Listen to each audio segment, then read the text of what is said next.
praise the Lord. Welcome to the official too. நான் கூட உங்களை இந்த வீடியோ மூலமா சந்திக்கல ரொம்ப சந்தோஷப்படுறேன். இன்னைக்கு கூட முதல்ல சின்ன காரியத்தை உங்களோட கூட ஷேர் பண்ணிக்கலாம். என்ன காரியம் அப்படின்னு பார்த்தீங்கன்னா, as we are in the Lent days, நம்ம வந்து ஃபாஸ்டிங் இருப்போம். ஆண்டவர் கூட நிறைய உறவாட நினைப்போம். அதே சமயத்தில் இந்த நாட்களில் நம்ம நிறைய பேருக்காக வாசித்து ஜெபிப்போம். நம்மளை சுற்றி கிடைக்கிற இந்த பணியில் நம்ம இருப்போம். So in this Lent days, I want to share you something which is we have to really focus on. நம்ம எதை நம்ம அதிகம் ஃபோக்கஸ் பண்ணணும் அப்படின்னா அது ஆண்டவரோட நமக்கு இருக்கிற அந்த உறவை.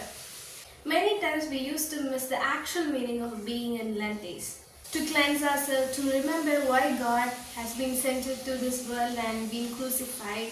இந்த காரியத்தில் அதிகமாக நம்ம ஃபோக்கஸ் பண்ணுறதை விட்டுட்டு இன்ஸ்டன்ட் நம்ம என்ன பண்ணிட்டோம் அப்படின்னா மற்றவங்க காப்பி அடிக்கிறது இல்லை மற்றவங்க செய்கிற மாதிரி நம்மளும் செய்கிறது அப்படின்னு சொல்லி நிறைய விஷயத்தில் ஆண்டவருக்கும் நமக்குமான இருக்கிற அந்த பர்சனல் ரிலேஷன்ஷிப்பை என்ஹான்ஸ் பண்ணுறதுக்கான எந்த ஆப்பர்ச்சுனிட்டியுமோ இல்லை எந்த ஒரு ப்ராசஸுமே பண்ணாமல் விட்டுடுவோம்.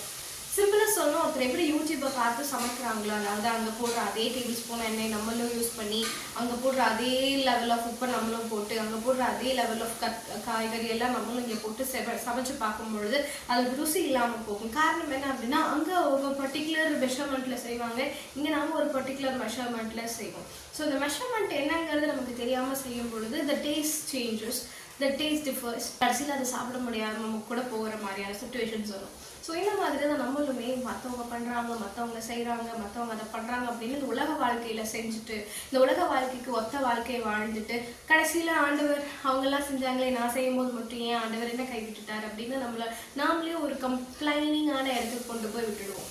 So this is why we should focus on the Lord. We should focus on the personal relationship between Him and us. இந்த உலகத்தில் இருக்கிற எல்லா காரியத்தையும் செய்ய நமக்கு அதிகாரம் இருந்தாலும் அது எல்லாமே நமக்கு தகுதியாகிறது.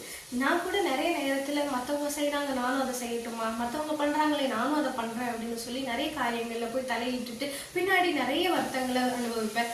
முக்கியமாக அம்மாவுக்கு தெரியாமல் எதையாவது செய்யணும்னு நினச்சி கண்டிப்பாக அதில் போய் நான் மாட்டிக்குவேன். அப்புறம் கடைசியில் அம்மாவுக்கு தெரிஞ்சு என்னை திட்டி அடித்து அதுக்கப்புறம் நல்வழிப்படுத்துவாங்க.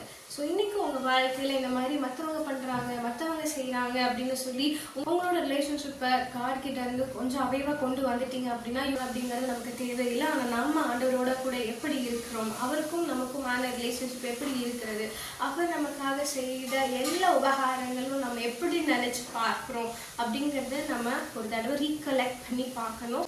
So that we could understand the meaning of His love. So take this moment as an opportunity and build the relationship with God, which enhance your faith, enhance your love, and enhance your fruitful life. Thanks for watching. See you next video.